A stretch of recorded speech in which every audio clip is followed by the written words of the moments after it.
On our audio. Hello. Hello Howdy. everyone out there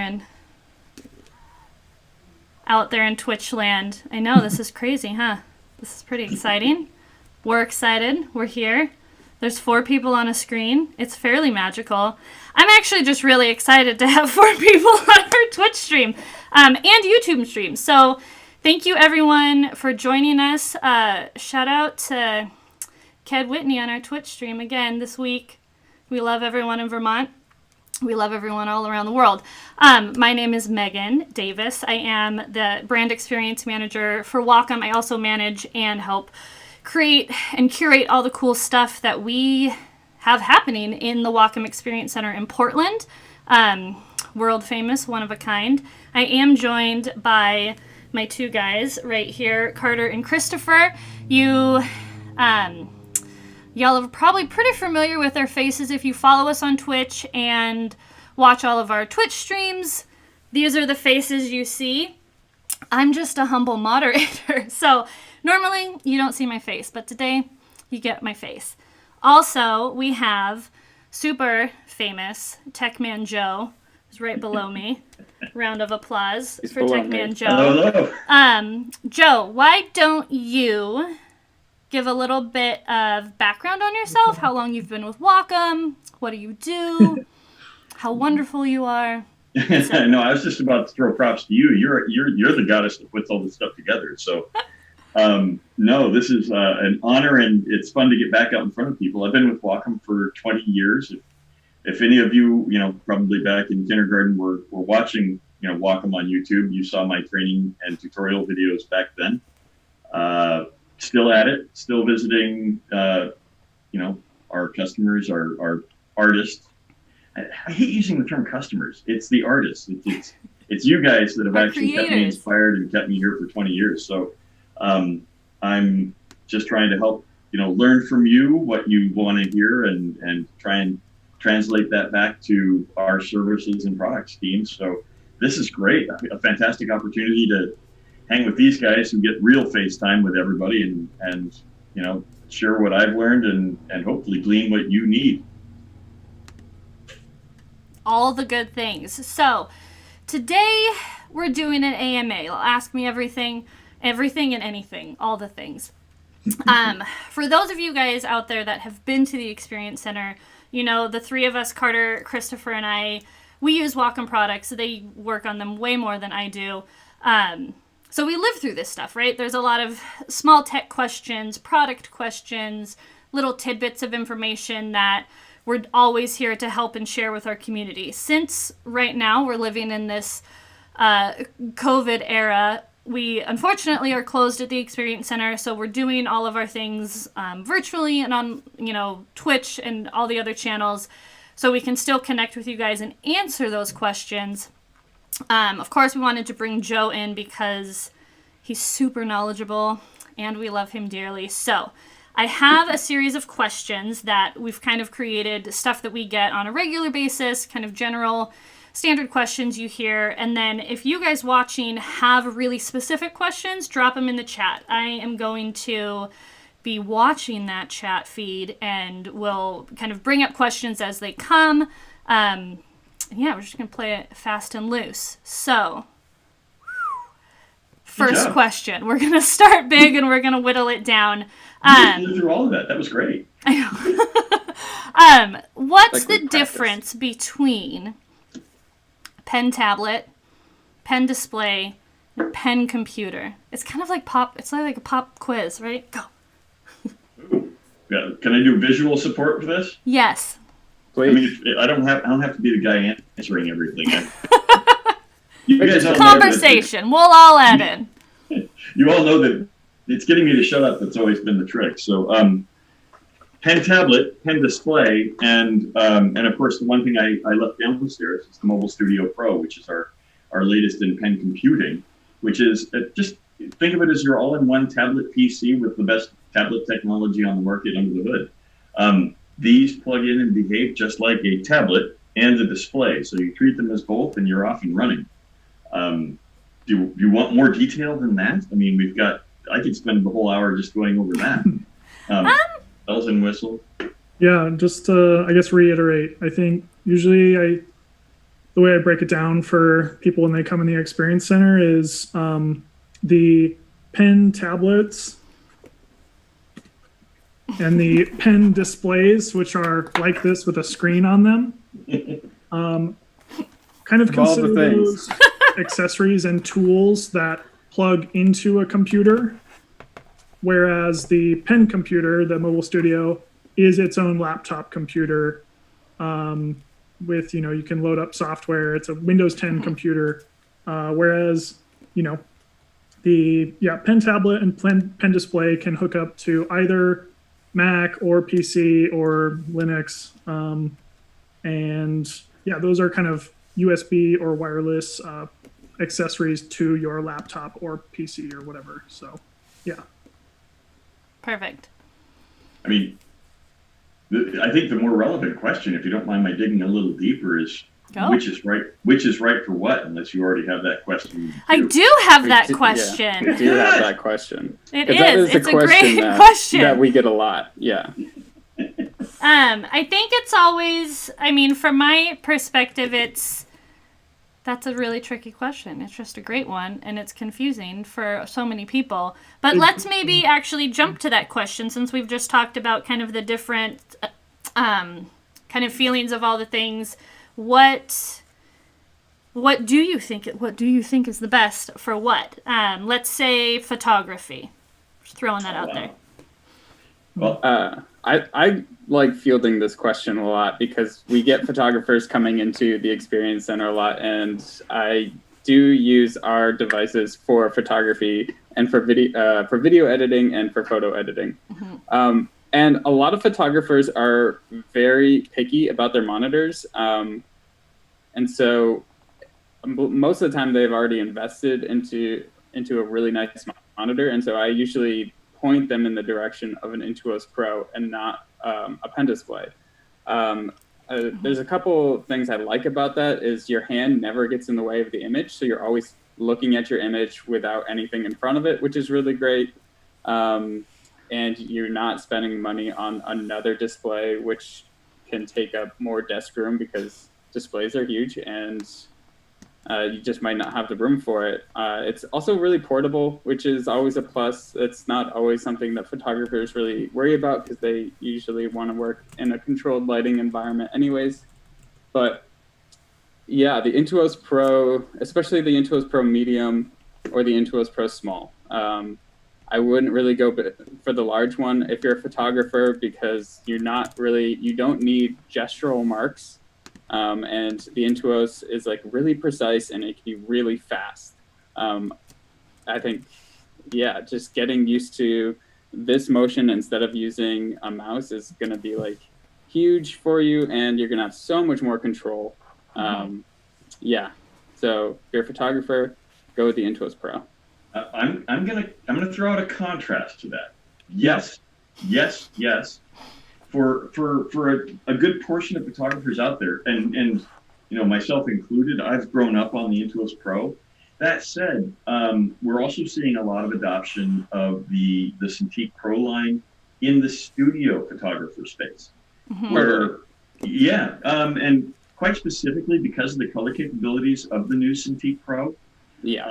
And let's be honest, there's a little bit of sexy sells. So when you're working with a client and being able to bring up, a big, beautiful version, whether portrait or landscape, of the photo right there and do some really fast retouching or, visualization with a color accurate display. We have seen some of the professional studios adopt the Cintiq for those reasons. So as much as any kind of travel photography, if this isn't in your bag, you're falling short. You're doing yourself a disservice. And this being the Intuos Pro, and in that respect, I 100% with you, Chris. Agree with you, Chris. But for the studio space, if you haven't already got your color accurate monitors ready for prime time, at least entertain playing with the Cintiq Pro. Totally. Another thing I always think is super fascinating, and I think I learned this from you, Joe, was for photographers that are maybe out in the field shooting, working on the mobile studio, and I think you maybe brought this up, but the tethered photography. So having absolutely amazing. Yeah, having your camera connected to, and I'm not a photographer, so I apologize, Christopher, correct me, but connect your camera to your mobile studio so then as you take your photos, those then are popped up. You can see them. You can do quick edits. I think probably Lightroom is like one of the best for that, but there might be other, I don't know, but that's always a cool setup. No, you nailed it. Capture One and Lightroom both have remote controls, so you can literally use your Mobile Studio 13 or Mobile Studio 16 as a tethered monitor that is also your camera control. So the ability to put your camera in a position that would otherwise be very difficult for you to look through the viewfinder for really high-end macro photography where you don't want to have a physical hand on the camera. Mm-hmm. The Mobile Studio Pro is an amazing device for that. Actually, my old partner in crime, Wes Maggio, who's now doing professional photography kind of for a living, he's a diehard Mac guy and he's using his Mobile Studio for that. That's pretty good. I do. Yeah. So that kind of gets us into a saying that I think happens in the Experience Center a lot. It really depends on the individual. So yes, we say, what's the best product for photography? I say the Intuos. Joe's like, wait, what about the Cintiq 24? Megan's like, what about the Mobile Studio Pro? And so you really have to think about what your needs are as an artist and think about which product is going to suit those needs best. Yeah. I do think my personal thought with that, and this is always my approach to it. I've been a diehard Intuos Pro user since 1999. I don't like the feeling of my hand on a screen, so I've always just stuck with that. And it's like hand in the way, hand not in the way. These hands. Perfectly valid. Photography is a touchy one with that one because if you've grown up with one of these, when your hand does get in the way, it becomes an annoyance to some people. Mm-hmm. And some people just absolutely love the immersiveness of right on screen. So as with anything, the tool is going to be very specific to the task and the person. For sure. So that was great. Thanks, everyone. That was good answers. Let's talk a little bit about some kind of, I'm going to jump down to a question. Since we're talking about Cintiqs, this is another question that we get a lot. And this might kind of segue into mobility, but how does a Cintiq work? What do you need for it to work? Go. Well, I think Carter, you covered this one off earlier a little bit, right? With a Cintiq is a display and it is a tablet, so you have to have it plugged into a computer. Just about any of today's computers can handle the real needs of a Cintiq. The system requirements are going to be more dictated by the software you choose. And the next question obviously is, what can you use a pen, tablet, or Cintiq in? And the answer is anything you can use a mouse in. That's better, but I'm biased. A little, right? A little. It's all right. I haven't used a mouse, aside from having to move my sons out of the way. I haven't used a mouse in 20 years.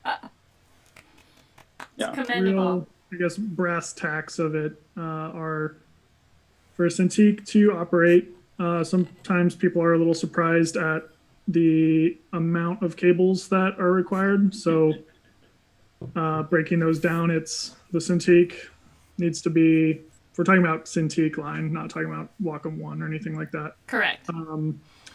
Needs to be plugged in to a AC, like power, so into the wall. It needs input and output. So it needs to go into your computer with a USB or USB-C. Yep. USB-C can help you minimize cables by being kind of your combo display cable and USB cable.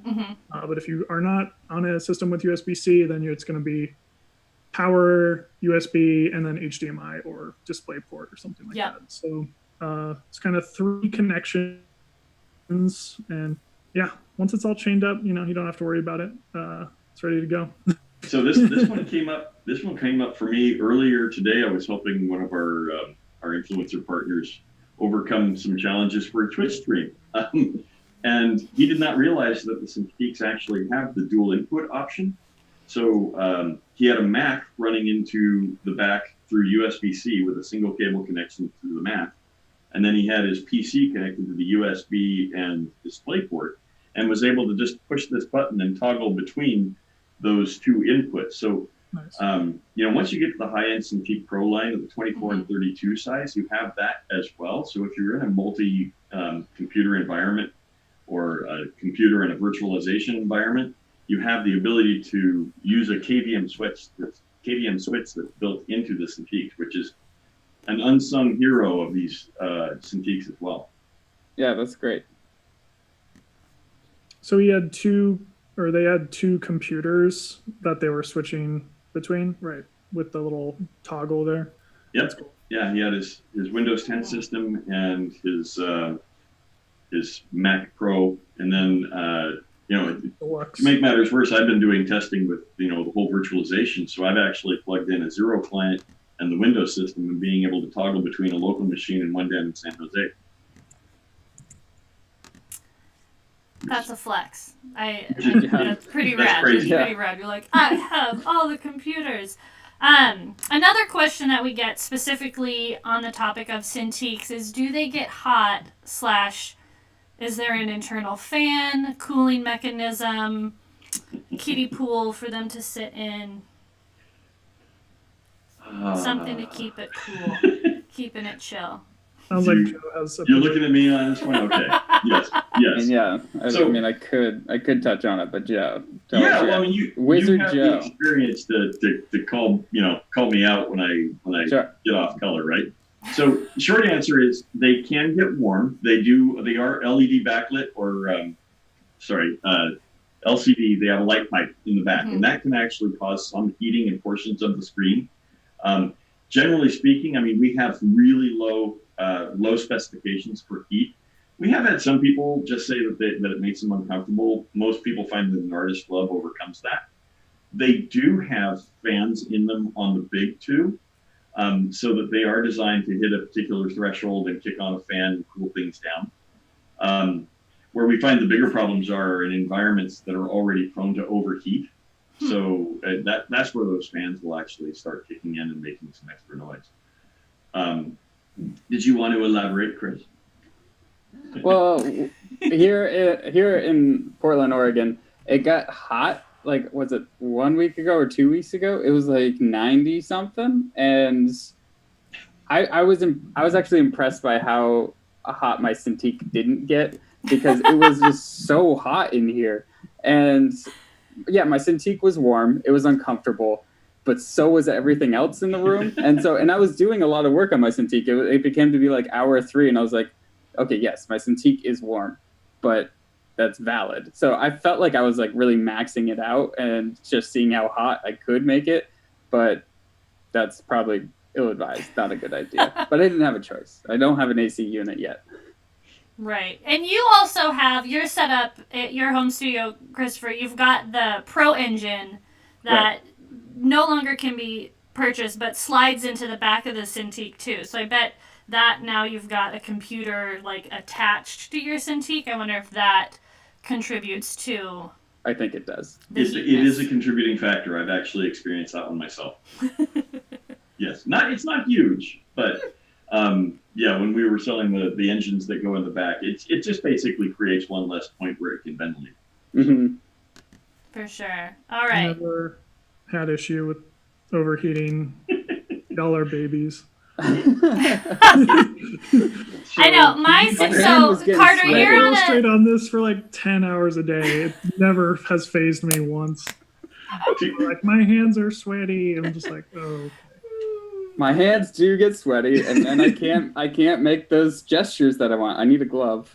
Yeah, but I doubt it has anything to do with the Cintiq that's causing your hand to get sweaty. Let's be honest. Yeah. Tension. Right. So Carter, you're working on a 16 HD, right?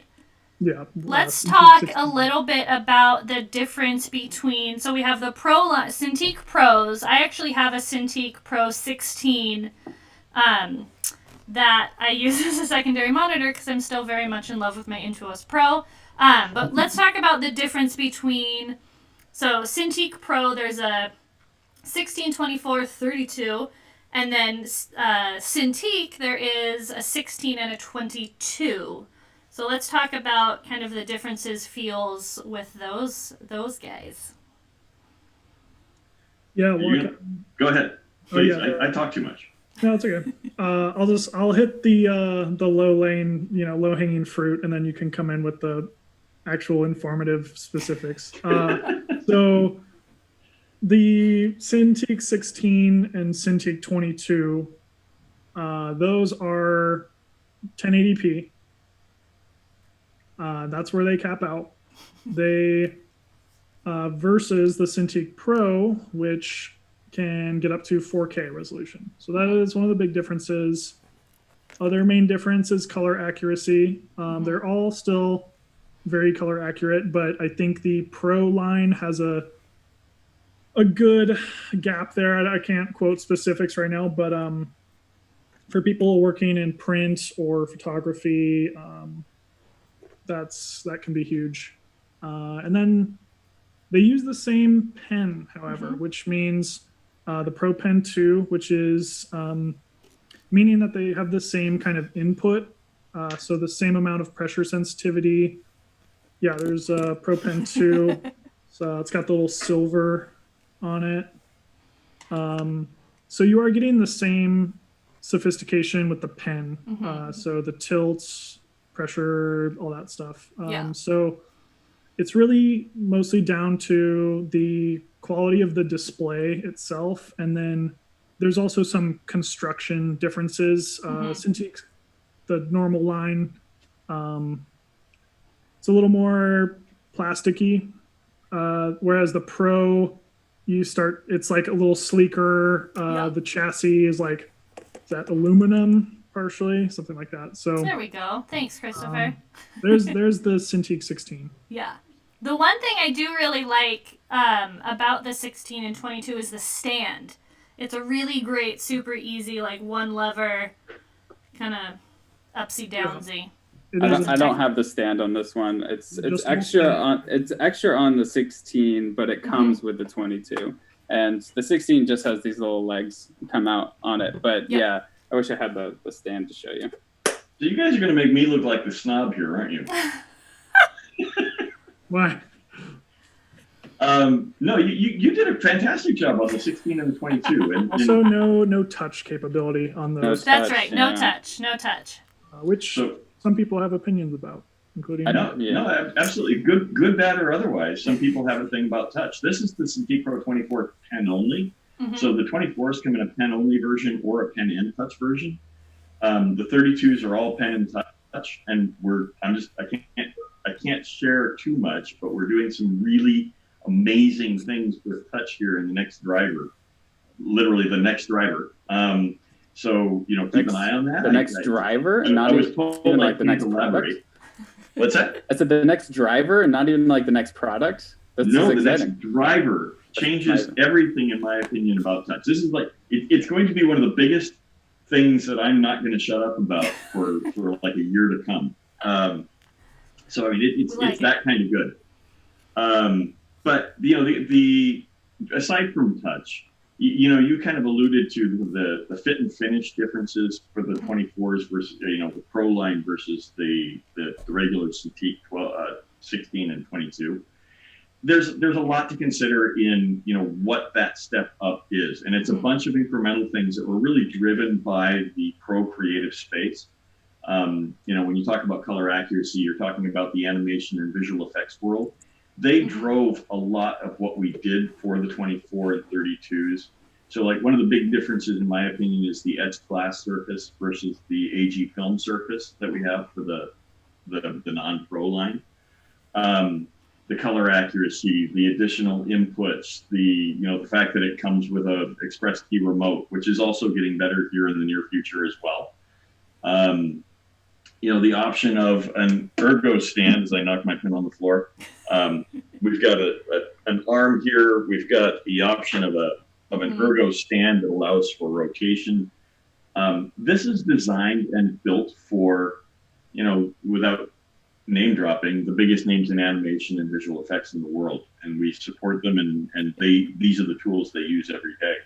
So, it's designed to be used 12 to 14 hours a day and live up to that task. Yeah.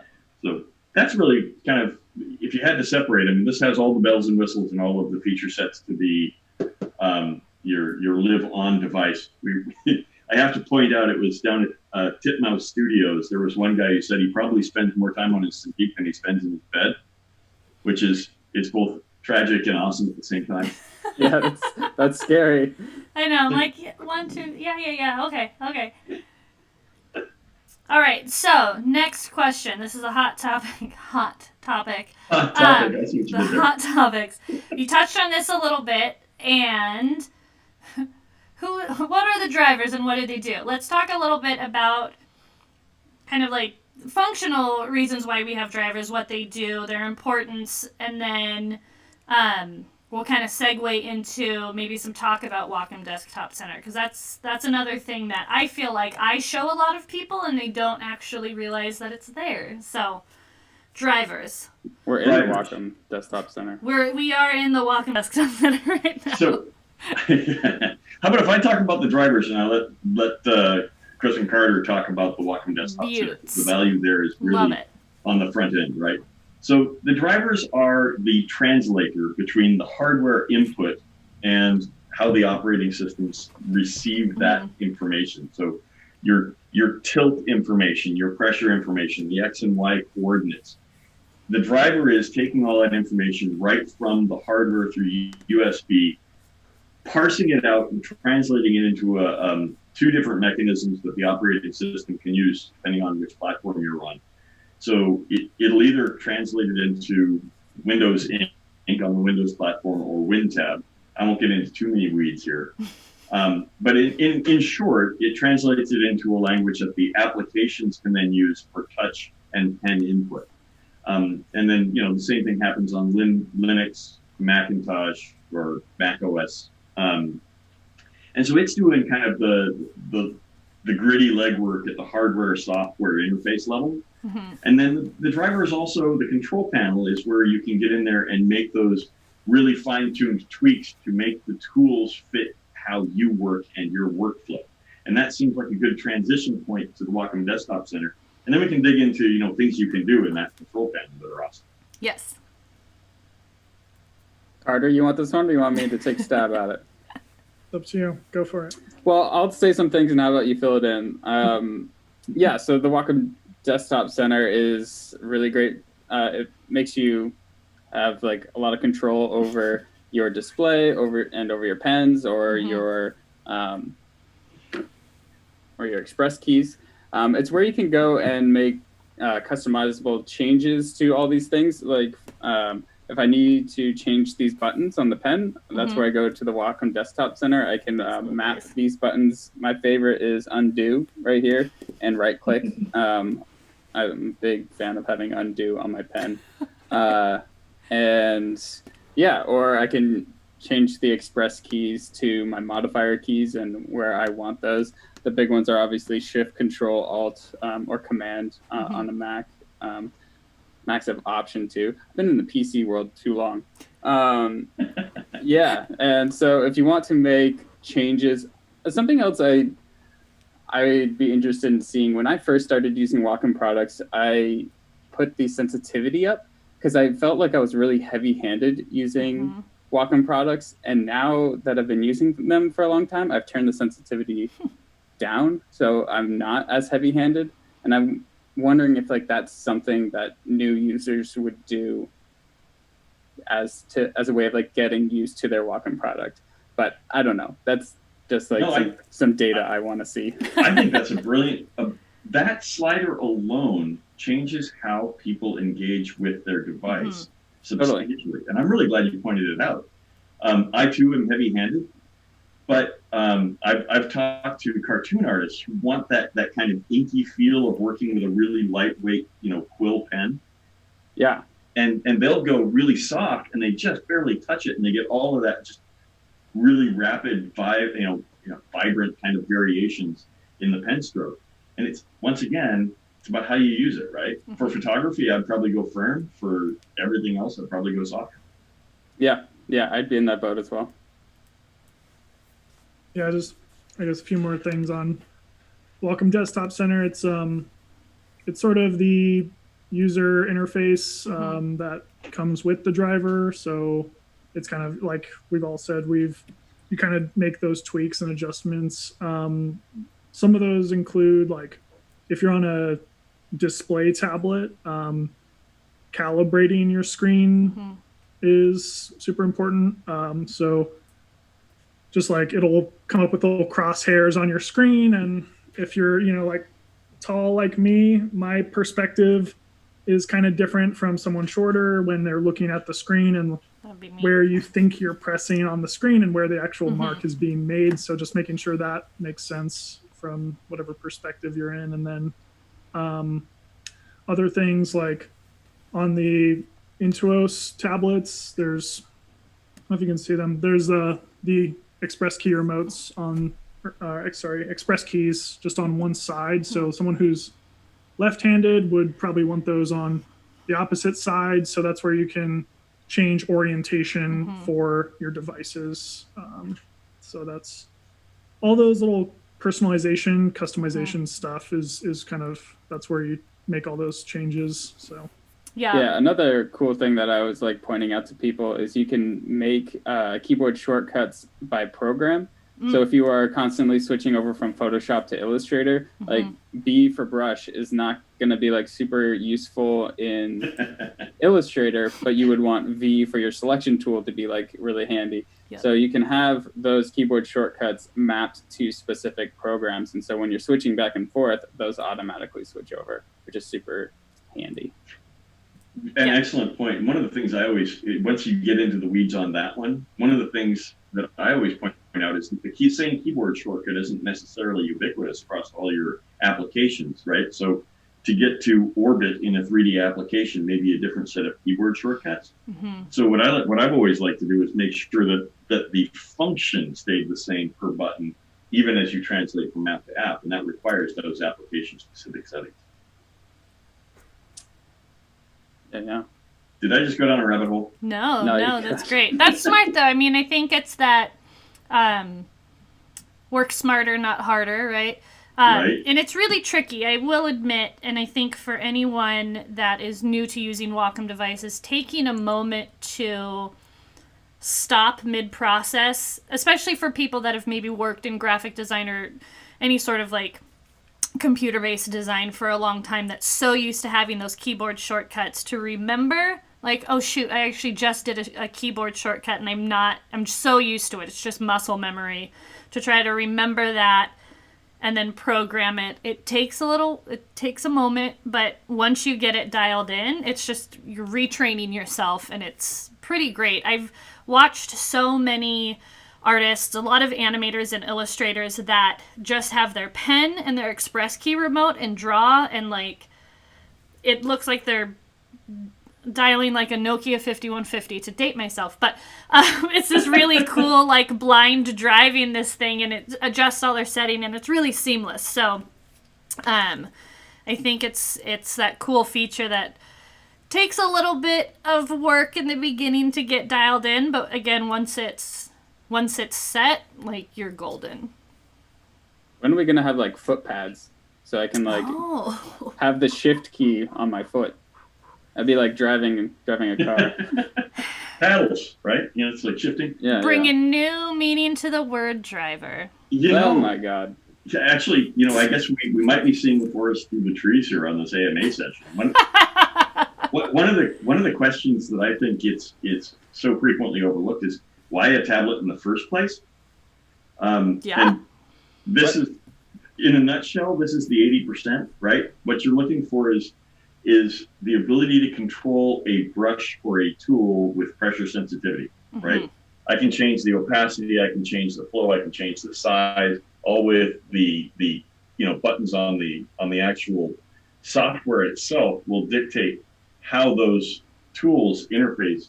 But really, once you overcome the hand-eye coordination, if you're on one of these, or you just move to a pen display, 90% of what you have to learn is actually how the software benefits from the tools. And we have those YouTube channels out there, or the YouTube videos that are posted from all of our influencers and all of our fans.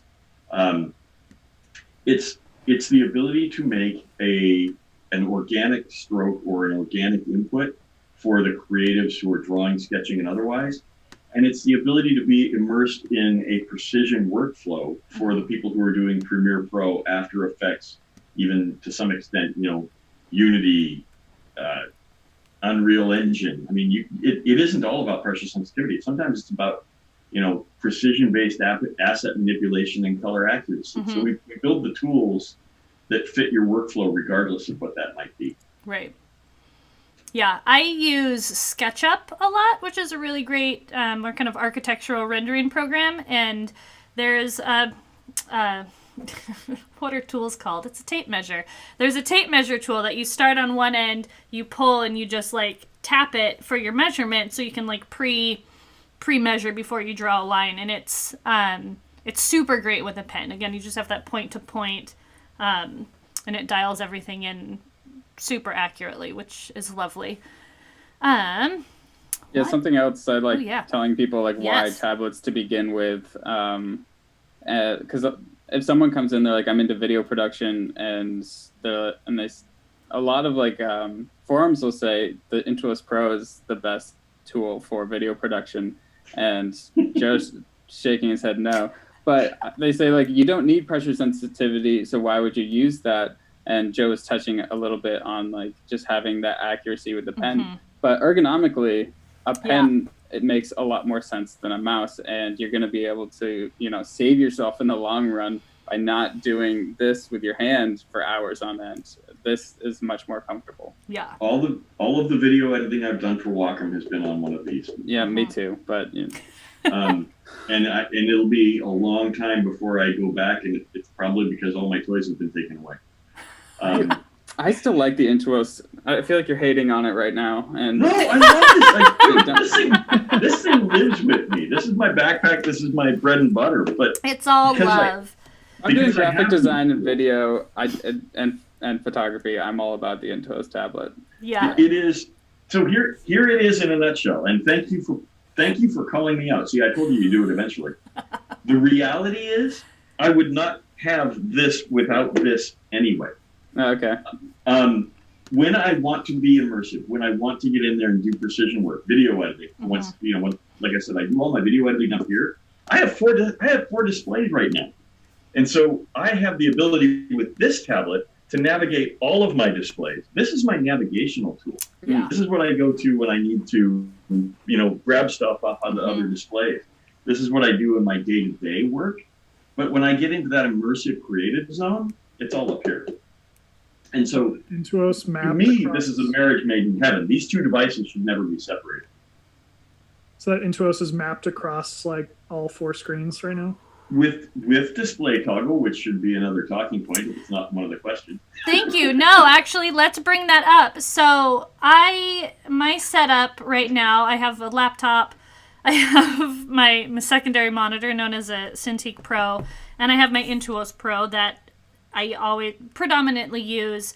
Every now and then, I will do artwork or some sort of drawing on my Cintiq, and then you've got my laptop screen. So one of my favorite settings, again, that you can go into and you can change all of these settings in the Wacom Desktop Center, is I change this top button on my Pro Pen to toggle display, because now if I'm moving my cursor on my Cintiq, but I need to pick up a screen, move something, look at my email, whatever I'm doing that's on my laptop screen, I can just click that button, but now my cursor is working on my laptop screen. So for people that have a laptop and a Cintiq or multiple displays, like Joe and his Command Central over there, it's really great. It's a super cool feature I'm a fan of. What I was just showing there is display toggle, and like I said, I've got too many displays,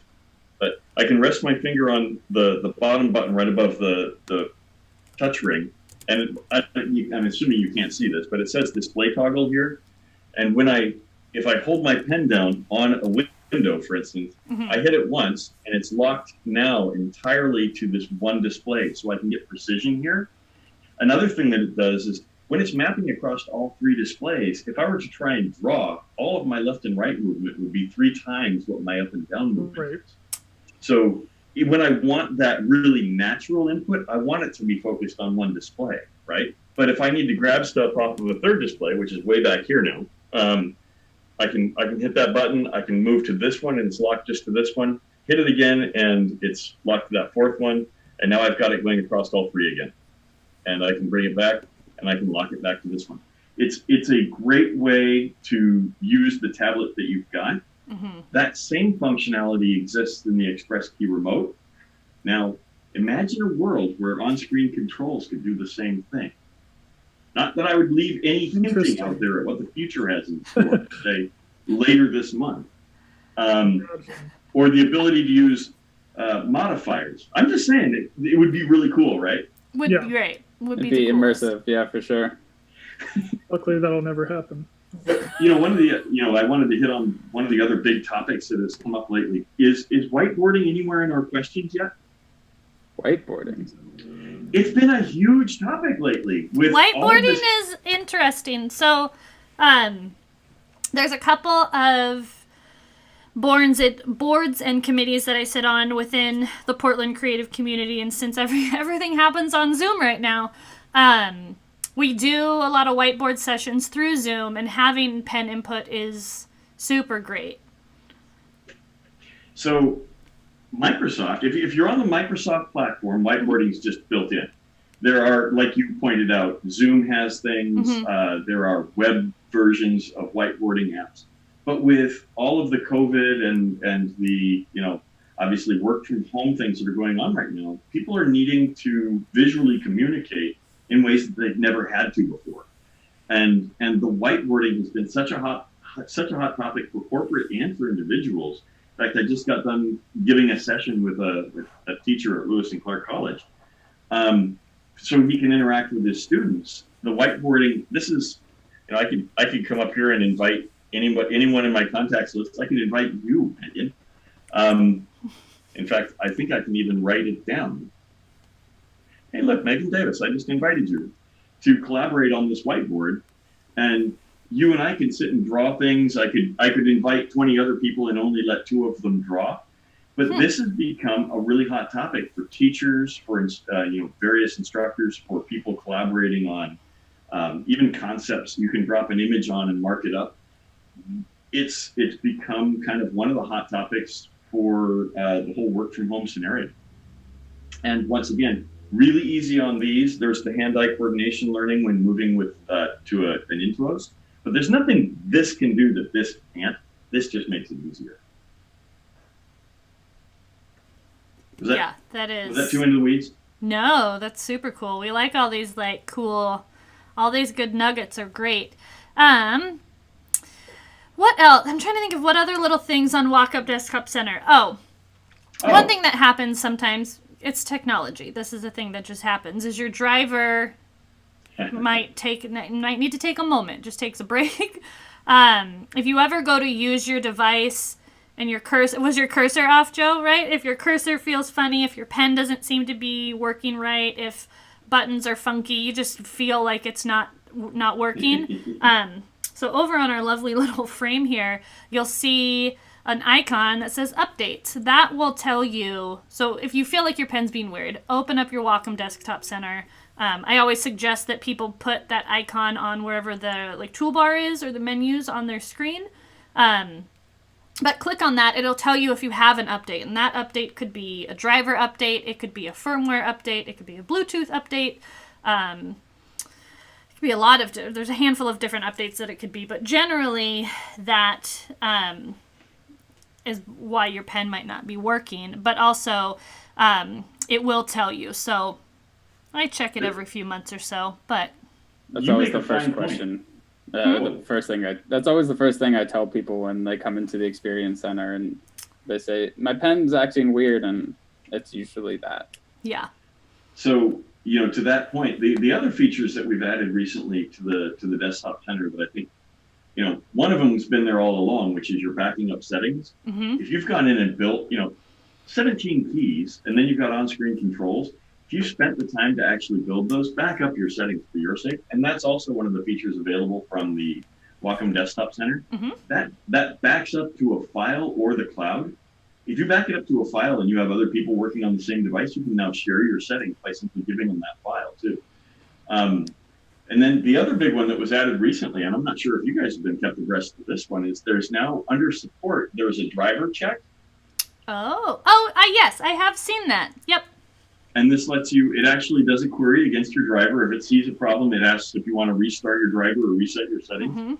This is really cool stuff. This is stuff that we used to, back in my days in support, would take like 5-10 minutes to just walk people through how to reset your settings.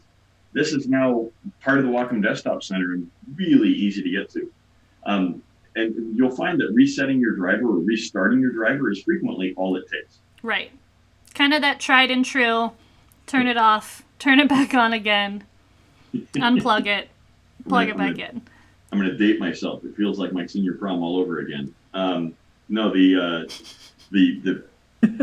verbiage, what is it? On a PC, you must, or on a Mac, you must be root, and on a PC, you must reboot. Yes. Very good. Very good. Very good.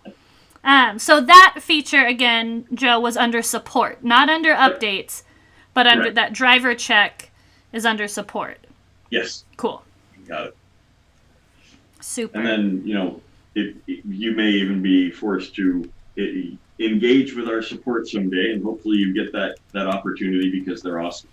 They're great. But there's also driver logging and ways to collect information from the driver to share with the driver team and the support team so that they can help troubleshoot should you ever have problems along those lines too.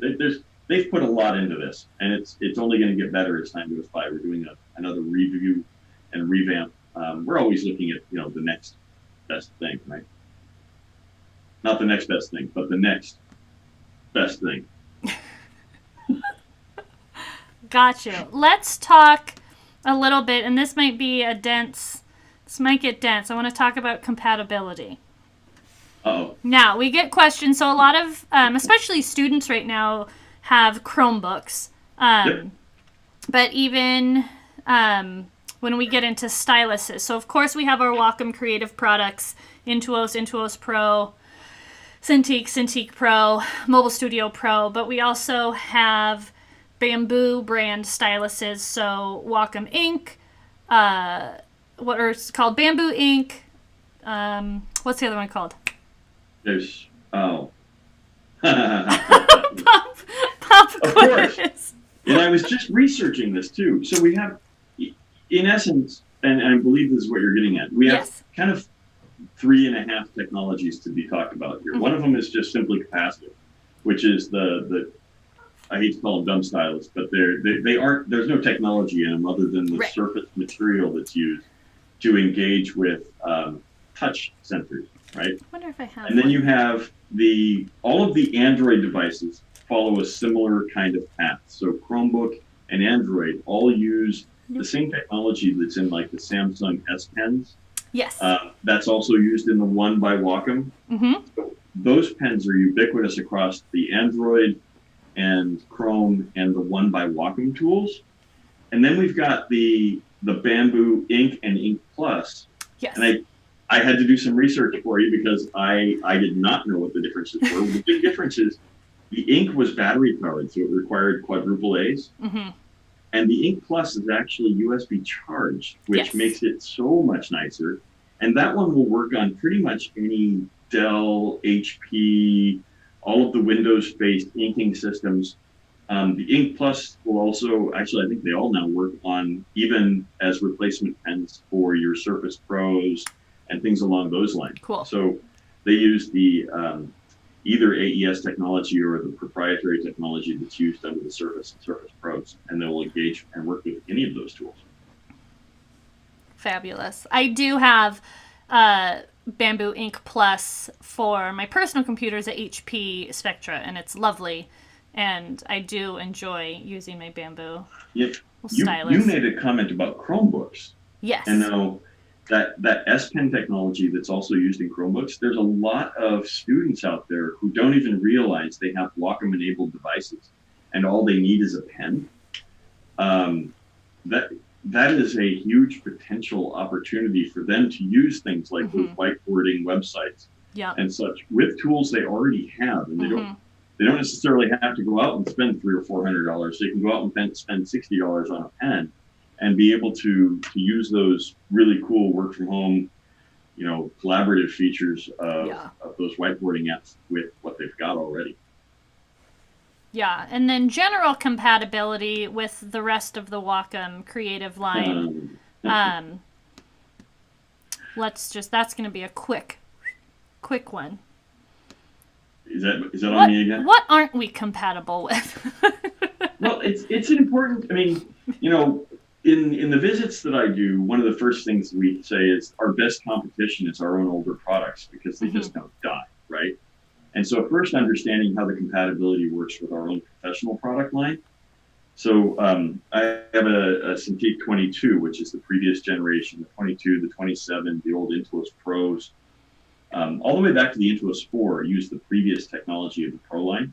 And those will all work across each other and will work forward to the newest devices. You just don't get the new features of the Pro Pen 2. And then you've got like the Intuos line, which uses its own technology and is not compatible with the Cintiqs and Cintiq Pros.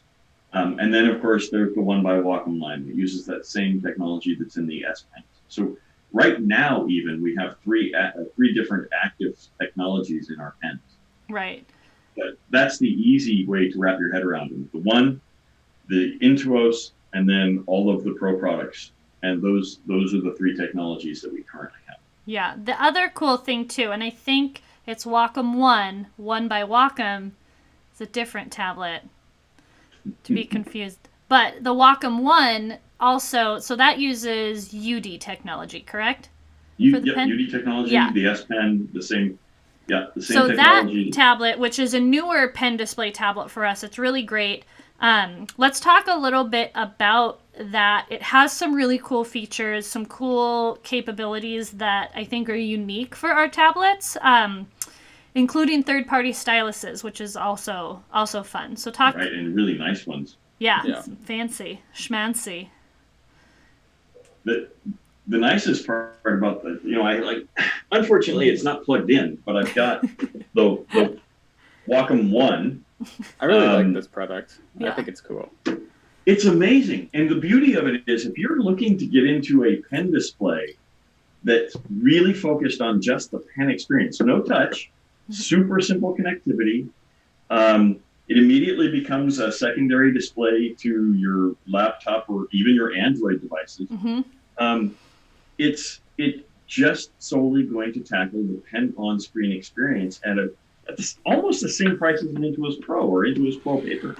And it's an incredibly friendly tool and almost exactly the same size as my Intuos Pro.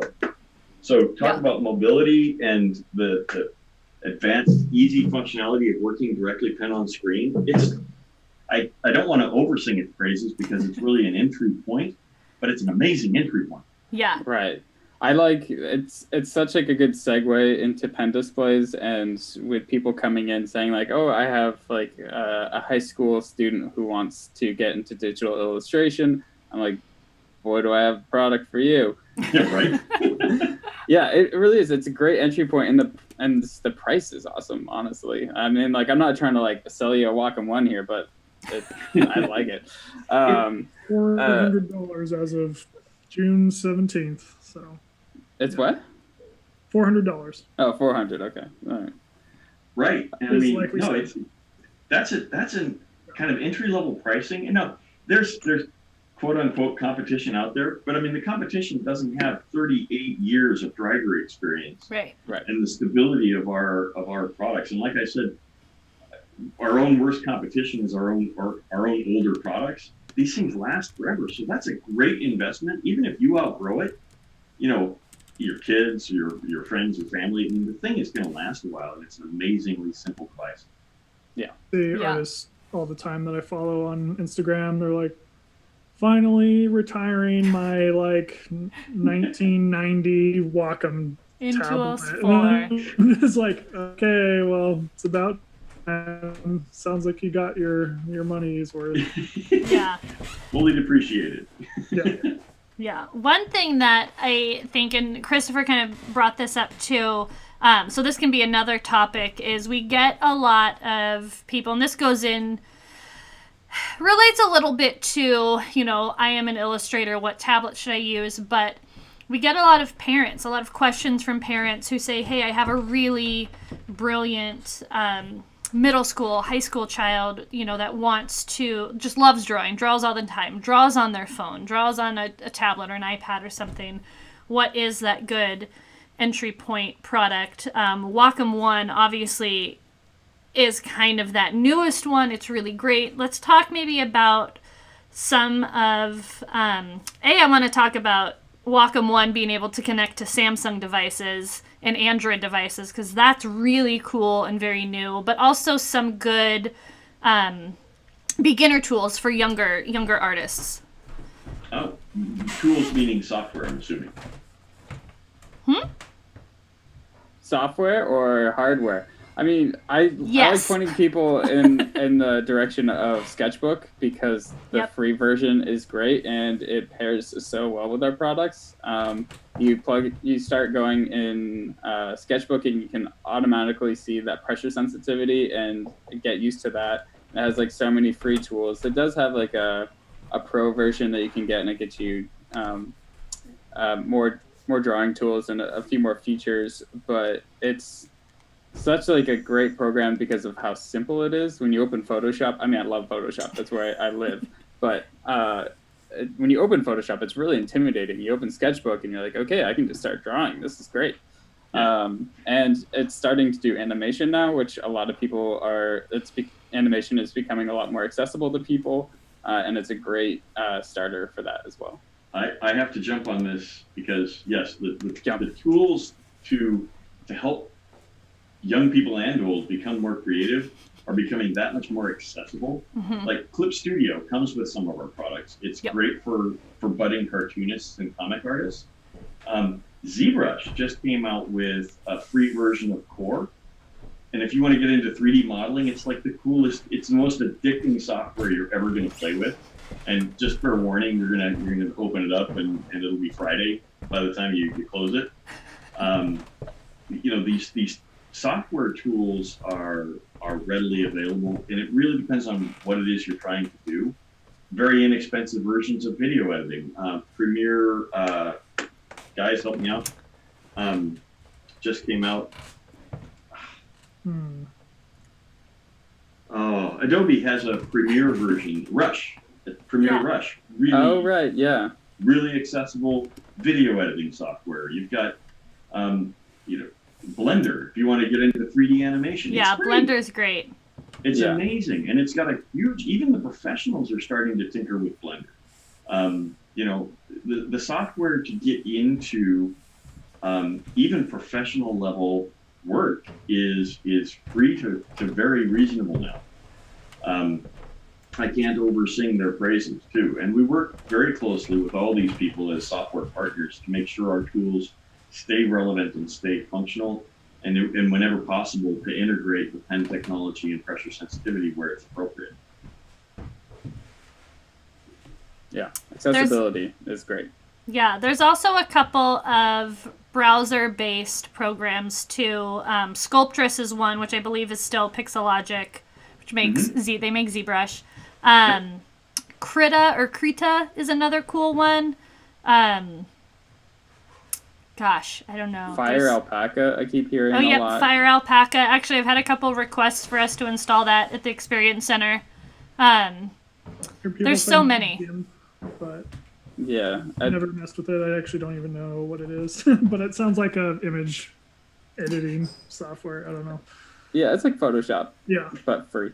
It's like open source. Yeah. Yeah, like GIMP. GIMP's been around forever, and it's not always the most user friendly, but it's open source and free, right? So I mean that's approachable. Free's good price. Right. Yeah. Does that answer your question though? Yeah. let's think- talk about the workflow. And I don't know, Joe, you might know a little bit more about this, mainly because I was in the process of purchasing a new Samsung Galaxy 10 for the Experience Center to connect to our Wacom One. But let's talk about just how cool it is that you can run your Wacom One off of a Samsung Android device.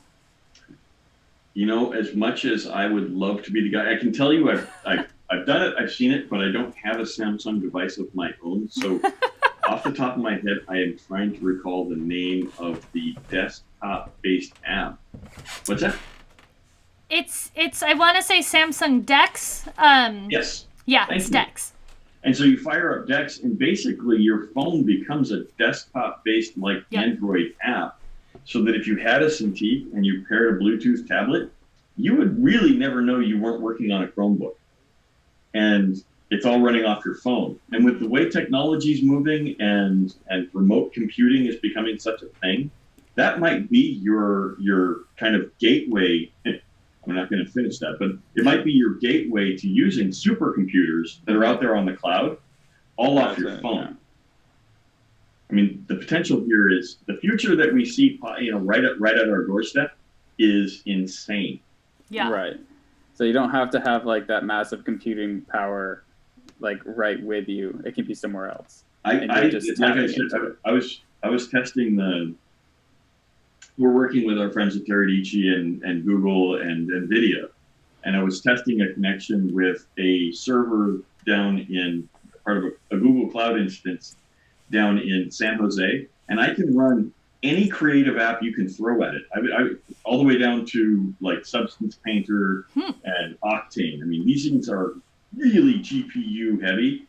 I mean, $2,000, $3,000, $10,000 graphics cards are being installed on these cloud servers that I'd never be able to afford for my home computer, and I can access these and run them off my phone.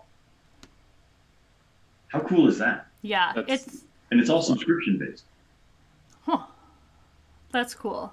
I think the ability, to use just work off your phone. I mean, phones, I guess 20 years is a long time, but phones Opening have After changed so Effects much. on a phone is probably not going to happen for me ever. But yeah, no, it's a cool idea, and I mean I like the idea of not having to buy like a $10,000 graphics card and be able Right. to have access to But- really awesome processing and stuff. But my point was that if your phone can access that cloud server, Yeah. and you're plugging in a One, or maybe the day comes when you can run a Cintiq off Yeah, your phone, totally. right? Then all of a sudden it's like the only thing you're paying for is the constant access to amazing computing. Yeah, Yeah. it's awesome. But sorry, that was a little bit of a rabbit hole. That's been the world I've been living in. So sorry. It's a good- Sorry. It's a Just good for you rabbit two. hole. That's okay. That's okay. We're killing it with these questions. Let's see. Well, I'm having too much fun, so I might have to do more of these with you. Of course, we're always. I feel like, as new products come out, of course, when's that next driver update, right? As things change, there's so many questions. Technology changes fast. Programs change fast. Let's actually talk a little bit about some tricks. So both Carter and Christopher work a lot we're mainly Adobe, they're the Adobe bros, a lot in Photoshop. What are some of the kind of quick, and this is maybe less on the Wacom side, but things that you guys have realized that happen? I'm speaking specifically to, there was like a brush thing where you'd get a dot in like your brush stroke in Photoshop. What are some cool, or I guess maybe not cool, maybe they're not cool, but helpful like tricks and things you guys have had to troubleshoot between Photoshop and your Wacom device? Anything like that. Ooh, do we want to be famous? I love it when we get bots in Twitch. Just means we've made it. Yeah, right. I mean, I touched a little bit on this earlier, but putting your express key shortcuts, I mean, my biggest ones are on my pen. I don't use the remote that much. I really like having the keyboard because, like, that's just I'm sure I would like the Express Key remote if I actually tried it. I just haven't tried it. I haven't given it a chance. I've tried it. I just haven't given it a chance. Right. So I'm just mapping that, getting the pressure sensitivity dialed in. I think is really useful. But yeah, I mean, we're having some issues, and I was wondering, actually, Carter, if what I sent you resolved those issues. Mm. It did, yeah. Yeah, this is a bit of a departure, but Are we about to overshare? I don't even know if it was. Maybe I need to reach out to Photoshop again and say, hey, did you guys figure this out? Because there's this whole back and forth, because basically what was happening was in Photoshop, you would go to use a pen and it would start out max pressure, and then You're on a Mac, aren't you? then it would resume to whatever pressure you were actually pressing down. So it looked like all these little big splotches with like a tail on the end of it. And so this was apparently an issue that was known by the Wacom driver team, known by the Photoshop team. And I left it at that. It was like, okay, everybody knows about it. They're going to work on it. And then randomly one of our like colleagues posted like, hey, I've had this issue, and I figured if you just turn off the little airbrush icon that's up at the top, it stops doing it. And Yeah. I was like, okay, It's like, and it works. Yeah, and it's so like Photoshop updated and then had that airbrush thing toggled on without anyone pressing it, and so you just have to press the airbrush button and it goes away. I don't know. Then Photoshop updated again, and it erased all my brushes that I had saved. Oh. So. For like the third time. So The I can struggle actually is real. elaborate on that. You're on a Mac, right? I'm on a Mac. Yeah, that was a Mac specific issue. Yeah. I was know having it that too, a number of folks had to actually roll back their version of Photoshop because they didn't figure out that airbrush fix. Mm. But yeah, that one was.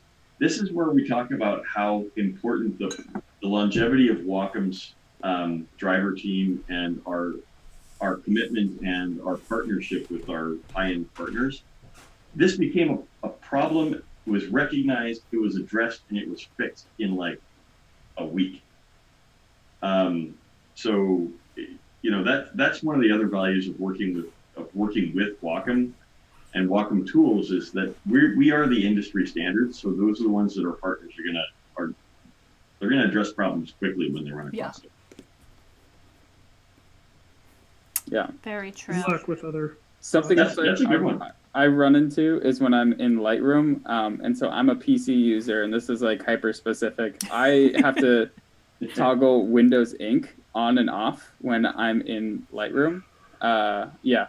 Yeah, it's a thing. And so when I'm using sliders in Lightroom, I have to make sure Windows Ink is off because those sliders don't work well when I have pressure sensitivity enabled. And so I turn Windows Ink off, and then when I am doing my like brush work in a photo, I have to enable Windows Ink again. So it is kind of like a little bit of a workaround for me. And I have other things to help me with photo editing. I use a product from Loopdeck that I use for sliders now. And so I'm not using my pen as much in Lightroom. But yeah, that's something that I don't know if other people struggle with being on PC and using Lightroom. I'm going to document that one because that partnership and friendship we have with those folks at Adobe, we're actually working with them on these sorts of issues right now. So good timing. Glad we had this meeting here, guys. Cool. Good job. Cool. Thanks, everyone. I haven't figured out the keyboard shortcut to enable and disable Windows Ink yet. I haven't mapped that one, but That one doesn't exist yet. I need it to exist. Yeah. There's Microsoft, you have to remember, Microsoft is, they cater to a huge audience, and they introduced Ink back in early days or actually mid-XP days, right? And it's evolved, but it's evolved really for more of the consumer than the creative. And so it's introduced some things, and we're now acknowledging that there's room for improvement, and we're working with our software partners at Adobe, at Microsoft to address these. So, you guys especially hit me up when you run into these, but also anybody in the audience who's listening, please report them. They can't get fixed unless we hear about them. Right. So follow us on Twitch and Twitter and Instagram. Yes. Hit subscribe do to follow. Whatever Megan says. I promised I would do that. It's just really great, right? It's interesting to hear all those like specific little like I don't know, like I can see as just like a QA team or driver team. There's stuff you would never really think about like that, like Christopher's example. Yeah, but it's a huge part of my workflow. Yeah. Like I had someone come in that said they have the 16 Pro and they work on it on their lap and they have issues with it's a touch version. I guess all the 16s are, but they have issues with accidentally pressing the tablet mode button with their palm. Yep. And so like that, led me to like send an email to the driver person, be like, hey, is there a way we can you can just disable those buttons up top from the Wacom Desktop Center? So I don't know. Any little weird inquiries? Yeah.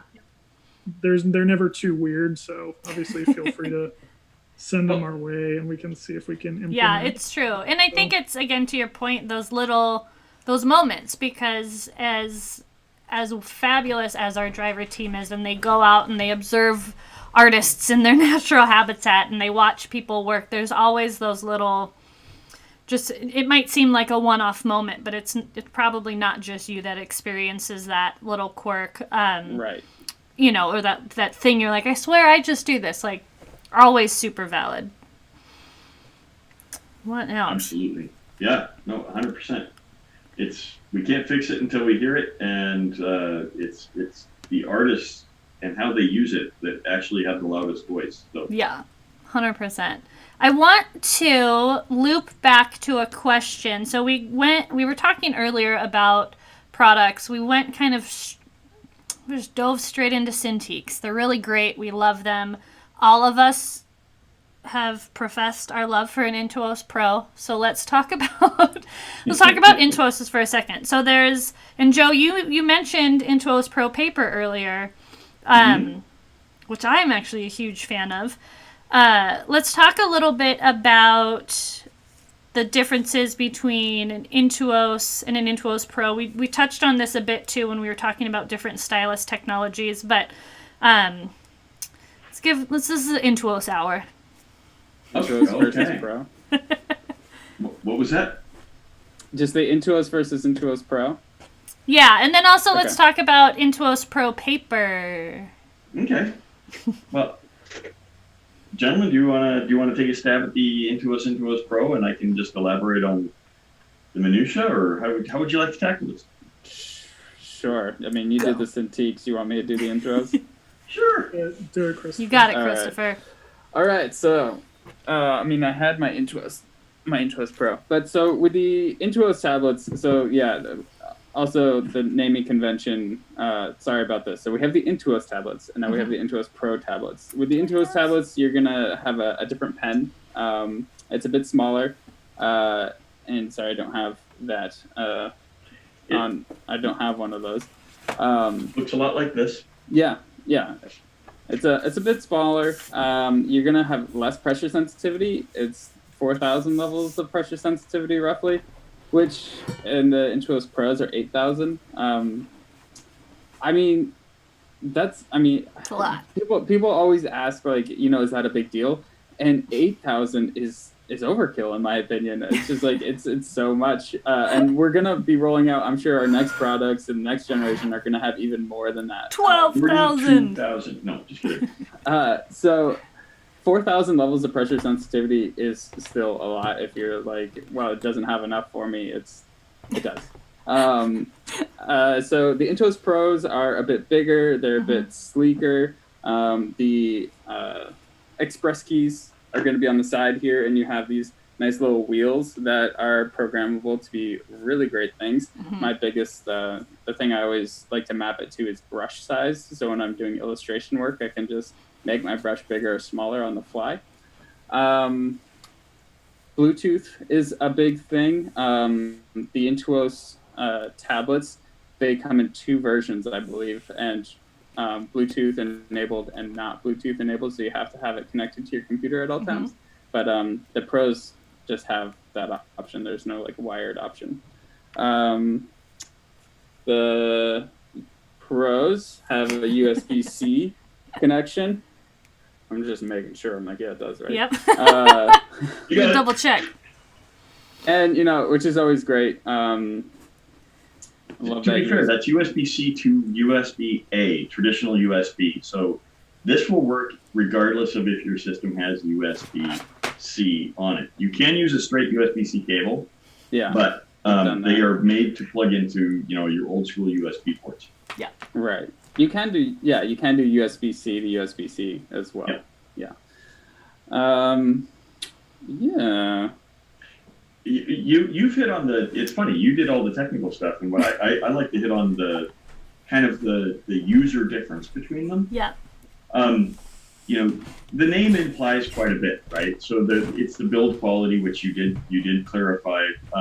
The Pro Pen 2 series, the Pro Pen 2, the Pro Pen 3D, and the Slim Pen are all, very robust, heavier grade grips. I mean, nice grips that won't deteriorate with time, and designed to be used 8 to 12 hours a day. They're designed to be physically always in use. They are your primary input device.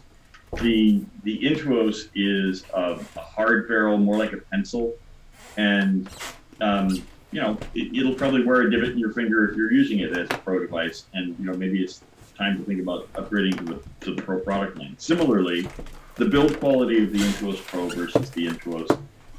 The Intuos is great for portability. It's light. It's got a very durable plastic body, thin. But the Intuos Pro, we've moved to a metal body, so it's very durable. I shouldn't say this, but I slip it in my backpack as a shield to my laptop because it's that kind of durable. The Express keys. You touched on everything else, but one of the most important from my standpoint, first off, the Intuos pen experience is going to be as good or better than any competitor out there. So, not that I like comparing to our competitors, but it's that subtlety of when the pen actually initiates a click. With the Pro Pen 2 line, it's literally the weight of the pen itself at slightly under 1 gram. And with the Intuos line, it's slightly higher than that. So you have to press just a little bit more. But that's that fracture of creativity that people experience with other pen technologies, where they have to press harder than they would with a pencil to get it to do anything. And that kind of just breaks the creative process. And that's where the Wacom pens, Intuos and Intuos Pro, truly shine. Yeah, I will say too, I was really happy with the most current line of Intuos tablets. The pen is slightly heavier, which is really, really nice. It's just that little baby ounce that makes it just that much greater. You see me ogling my Pro Pen 3D inappropriately? We do, Joe. I just didn't want to bring it up. I do want to throw some love to this pen. Yes, I was going to say, let's talk about it. In my 20 years at Wacom, this is my favorite pen Wacom has ever created. Not the least of which is it has 3 buttons rather than 2. It doesn't have an eraser anymore. A lot of people did not turn their pen over and use the eraser. And so what we did is we leveraged the switch capabilities, and we put 3 pens here, or 3 buttons here.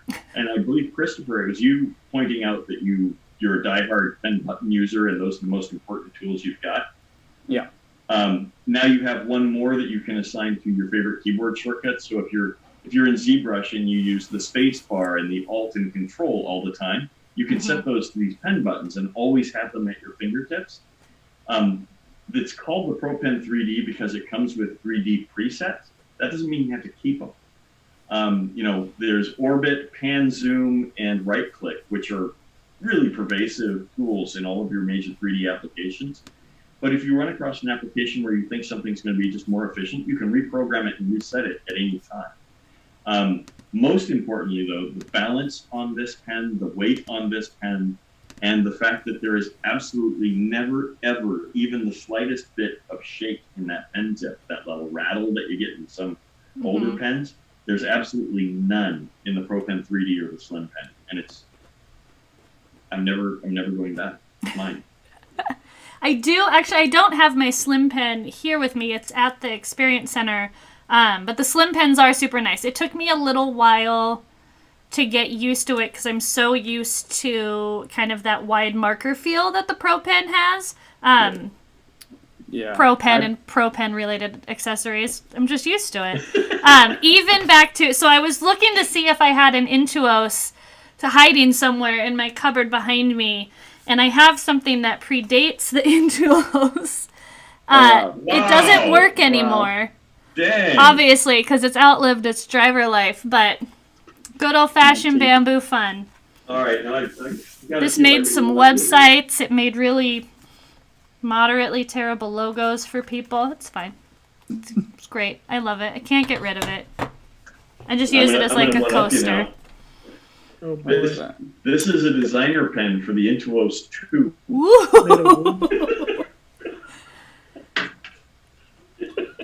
Intuos 2 is pretty good. That's a good... This is a carbon fiber pen that works on the Samsung Galaxy Notes. Oh, that's cool. Pens. Let's talk a little bit about Intuos Pro paper. I saw, Christopher, you've got your paper clip, your magical paper clip on your tablet. Yeah. Well, you're the fan. Why don't you tell us about these? I was trying to see if I have my stylus here. Christopher, do you use your Intuos Pro paper? I should, because I tell people about it all the time and how much it's great and how much I love it. Exactly. If I was using the applications more, I would use it. I like telling people who are into hand lettering that like this would be a great product for that, because you can trace your drawings right into the computer and export them into Photoshop, Illustrator, and being able to automatically digitize your drawings and like skip that step of a scanner. Skip is the really scanner, great. So it's just like cutting out the middleman. But what's like awesome is it vectorizes your drawings, so you can bring your drawings right into Illustrator, and they're already in vector form, and so you can start manipulating points right away. So the paper edition is really cool. I'm not making logos and doing hand lettering all the time. So it's really great also. So the fact that, so basically what you do, and this was a question that we get too. So when you get your Intuos Pro paper, you get the full Intuos Pro.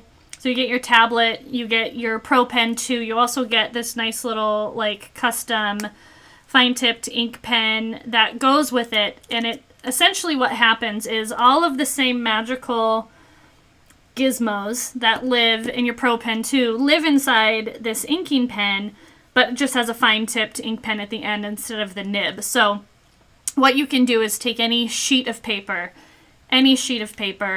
put it on top of your Intuos Pro with that handy-dandy little paper clip that Christopher has. It just kind of slides onto the top of it. And then you do an ink drawing. And as long as it's turned on, again, make sure it's turned on. See? Like thus. You can just do an ink drawing. So there's a number of people that are maybe footwear designers or soft good designers, industrial designers that love to start with those ink sketches. You can disconnect it from your laptop. You don't have to have it tethered with the USB cable. You can carry it around essentially like a old school kind of drawing board. Just do your ink sketches. The fact that they are vector and you can open them into Illustrator is really great, I think, for apparel designers, footwear designers, again, those soft goods designers that are ending up doing patterns and things in Illustrator. So that's a really cool workflow that I think is exciting to see. Just because it, again, cuts out that middleman. You don't have to scan things. You don't have to redraw. A lot of the times, I think when designers are doing quick sketches and just going through that ideation phase, and you literally have a million sketches, the first or second one you did, which might be quarter size, could end up being what your final design is, and at least you always have it. You have it on paper, but then you also have it digitized, which is super cool. I can't speak to the value of that alone. I mean, so I got to jump on this real quickly because when it came out, it was so unique. And I'll be the first to admit I haven't used it in a very long time because I'm not. It's funny, no one's going anywhere right now. But from a mobility standpoint, the ability to take your Intuos Pro and use it as an ink capture device. Yeah. And with such precision that when we first got that, I tried to write the alphabet as small as I possibly could with a 0.4 millimeter pen tip. And the ink that translated digitally was more accurate than the ink that came from the pen itself. And so because it was vector-based, you could zoom in as far as you wanted, and it was easier for me to read the digital version than it was the ink, the physical ink version. Yeah, it's pretty cool. And the ability to, on the fly, by pressing twice on the button, when it's not plugged in and you're doing that digital ink recording, you can do layers in the act of your physical ink pen creation. Yeah, so it'll save it as a PSD file with layers. And it pairs directly to your phone, so you don't actually have to go back to your computer to actually sync everything up. And from your phone, you could split it out into other layers. You can split it out into other documents. You can actually, I don't know, can you guys see this? Ish. No. No. So, too far away. No, dang it. It lets you pan through the creation process, and it's wicked cool. Yeah. But now, next question, pop quiz. What is it pairing to? What's that program or app? Inkspace. Inkspace. Let's talk about Inkspace. Inkspace is what your tablet pairs to. Very good. And done. No, Inkspace is great. So Mic drop. Mic drop. We're out. So Inkspace not only is that app that syncs with your Intuos Pro paper, it also syncs with your Bamboo Smart Pad, which is another really great tool.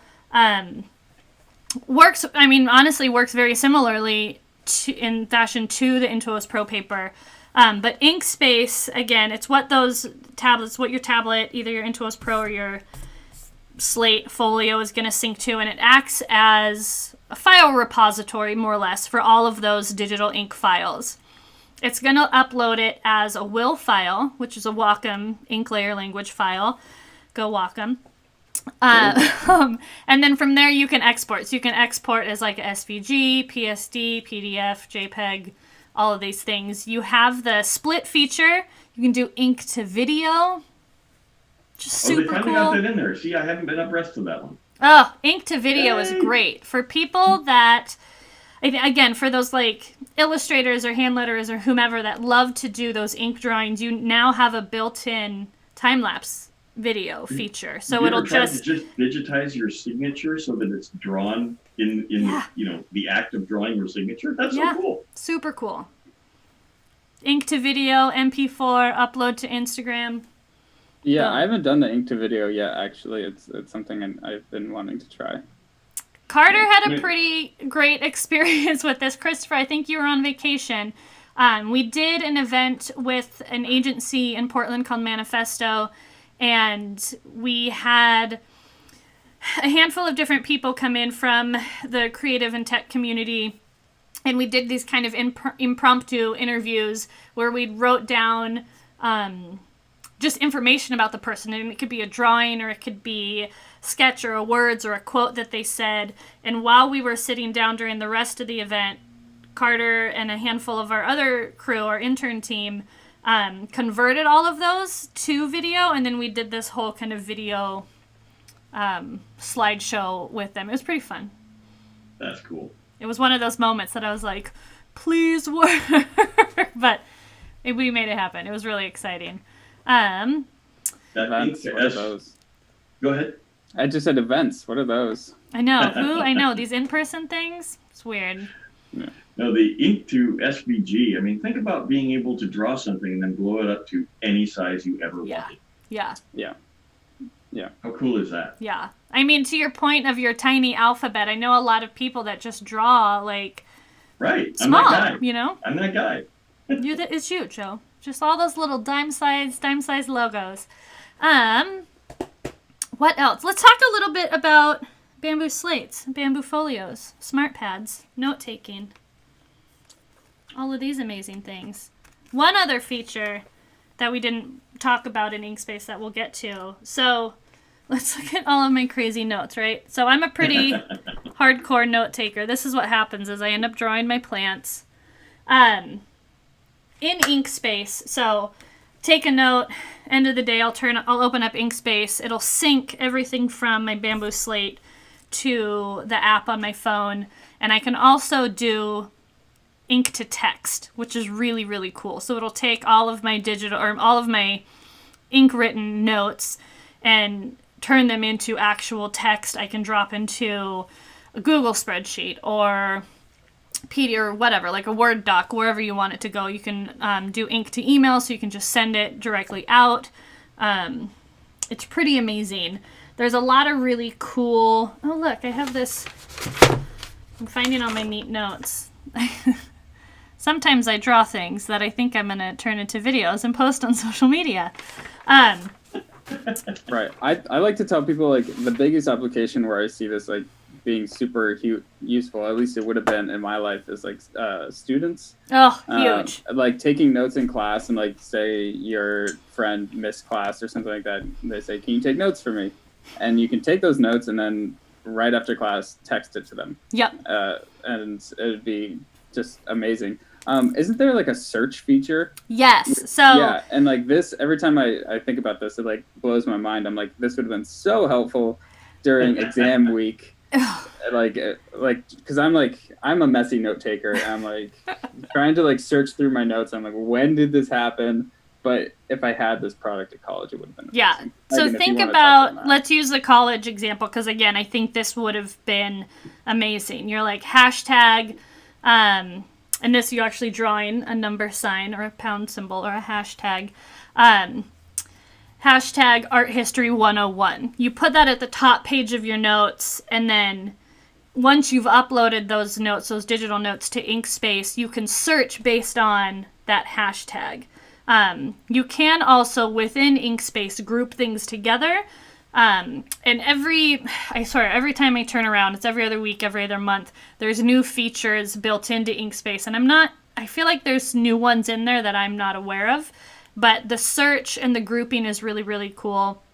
The other thing that we're working on with Will and that will be implemented into Inkspace is semantic ink. So if you have your digitized notes and you take these notes, semantic ink will look up, you can highlight a keyword and it'll pop up, let's say, like a wiki page. So if you're taking your art history notes and you have a note on Picasso, you can highlight that Picasso, that word that you wrote, and it'll take you to a Wikipedia page with information on Picasso. So it's a really cool, just that like extra layer of unrolling your notes. If you have kind of a vague, sometimes I take super vague notes where you just write down those keywords. If you just write down those keywords, it will help just lead you to even more information, which is super crazy.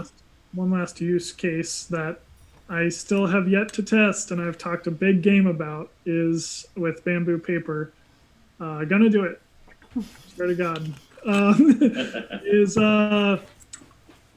frame by frame hand-drawn animation. Yes. Using the clip or clipping a smaller piece, pad of tracing paper to your Intuos Pro. And that's where, like scanning one drawing, not a huge time saver necessarily, but scanning 100 drawings, that's when you usually hire an intern to that stuff for you. So being able to, there's like systems with like rigged with cameras and stuff to capture frame by frame hand drawn animation. It's called so just being able to like draw a figure, flip the page down, press save that as one layer, repeat, and then you can save those out as Photoshop layers and have this whole frame by frame animation that you just draw, not attached to a computer, that's immediately digitized. Right. It's another cool device that kind of brings people back to that analog or traditional medium, which I think is really cool. Yeah. We have been doing this series on IGTV on creative process, and there's a lot of artists that talk about the importance of analog and traditional medium. So I feel like it's a cool moment when you can take those digital tools and make them work in reverse to have that real analog input and then like flip it back. It's just a different approach that I think is cool. So that's on your to-do list, Carter, for this year. That is one of my favorite topics when we go on site at some of the high-end studios is, getting people to not draw pencil on paper has never been our objective. Nah. It's been to create the closest digital version of that. Right. And that's where we've really completely that's why we've made it so far, is that's always been our target. And the fact that we're getting that same feedback now it's both analog and digital, how cool is that? Yeah. Totally. Every artist that I've interviewed so far has said, you need to learn traditional first, and the more you learn traditional medias, the better your digital is going to be. Mm-hmm. So the digital is only trying to replicate the real world things, but obviously what digital has is like the speed. So you're going to work really quickly doing digital, but if you don't have those foundational tools, then it's not going to be as strong. Absolutely. Well, check out IGTV. Go IGTV. I know. Check it out. There's some great ones. We've been doing this for months. We're going to continue doing it for more. We burned through our question list, guys. Awesome. Yeah, it only took like 2 hours. I know. Not bad. I think we were pretty good with time. Our timing was great. A few super cool fun things coming up. Obviously, we're on Twitch every Wednesday and Friday here until eternity, or until there's something cooler than Twitch. We're also now going to be live streaming. We are live streaming also on YouTube right now. So for whatever platform is easier for people to watch us on, we're going to try to get them all. Gonna catch them all. Now we're going to go full Pokemon. Next week, and I haven't even posted this yet, so for everyone watching, super sneak peek, insider trading, advanced info, our Wednesday live stream, we're doing a live drawing kind of art demo, art session, and conversation and live Q&A with Grant Alexander from Pixar. Oh, goodness. He is awesome. Dear friend of mine. He's super great. He's worked on so many amazing films. Most recently, he worked on Onward. I'll try to not just talk to him about the van in Onward. It's fine. We'll talk about D&D or something else. He worked on Coco. He's worked on Cars. He literally has worked on so many things. I think he's been at Pixar, I want to say, for 12 or 13 years. A hot second. So that's next week on Wednesday. But this week on Friday, Christopher is doing a live stream. What are you doing? Digital illustration? Oh no, you're doing something different. So I've been so inspired by what Carter is doing in After Effects. He's been taking his illustrations, bringing them into After Effects and animating them. I want to try something else and trying to animate a character on top of video. And so how to integrate your illustration with a live video. I love that. Not live, but like real world IRL video. Yeah. So that's my plan. I love it. So that's Friday at 3, this Friday. You going like roto brush or what? That sounds cool. I'm not rotoscoping. No, that's like, I don't want to do any like frame by frame stuff. Like the frame by frame, I feel like is hard for me to do live because it's so there's a lot to it, and There's a lot to it. sometimes That's I just fine. like get into the trenches of things, and I'm like, I have to sit here for like 3 hours, and like I get like 2 seconds of work out of it. So I'm gonna try something a little bit different, and hopefully not have it go for like 3 hours. I try to make my Twitch streams as short as possible. Nice. No, honestly, something I'd like to, and you guys probably already done this 1,000 times, and I'm just going to look like it, a little slower than usual, but just kind of a how do I session. Collect people's how do I, how do you do that, whatever it is, kind of like an AMA, but a how do I. Yeah. And I'd like to start helping you guys in any way I can, because I'm having way too much fun here. For sure. Yeah, I for feel sure. like the first one would be, how do I draw hands? Don't go to me. We'll find someone. No, I can't draw require hands like talent, this. because I can't answer those. Yeah, just needs to be processed. Yeah, make a mitten. Hilarious. Next, hands, feet, eyes. Symmetry. Let's talk about that warp tool. Yeah, well, thank you everyone for joining. Thank you, Carter, Christopher, and Joe for helping Our us. Wacom wizard over here, I Joe. know, Thank Wacom you. Wizard. Techman Joe, keeping it real. All those years in the trenches. Can't escape. You guys are way too kind.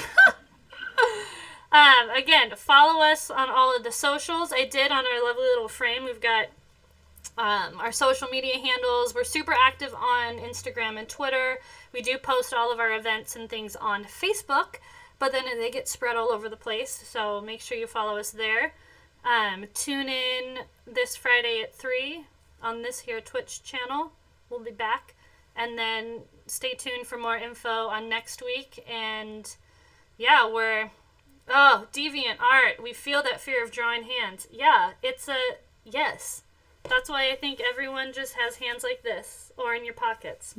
It's all right. Yeah, you gotta hide them. You gotta hide them. Or fists. Everyone's just ready to fight. That's all. We're just here. We're smashing things.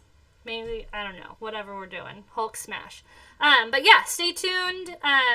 Follow us for updates. All that cool stuff. We'll let everyone know when we reopen again, which we'll open when it's safe for all of us to be together. That's Shout out it. to Any Deviant. last words of wisdom, fellas? Keep doing it. Keep doing it. My words of wisdom is always have the mute button ready, because I've got the lawn guys have just shown up. Perfect timing. Perfect timing. I love it. All right. Well, thank you everyone for tuning in. Till next time. Take care. Bye. Bye.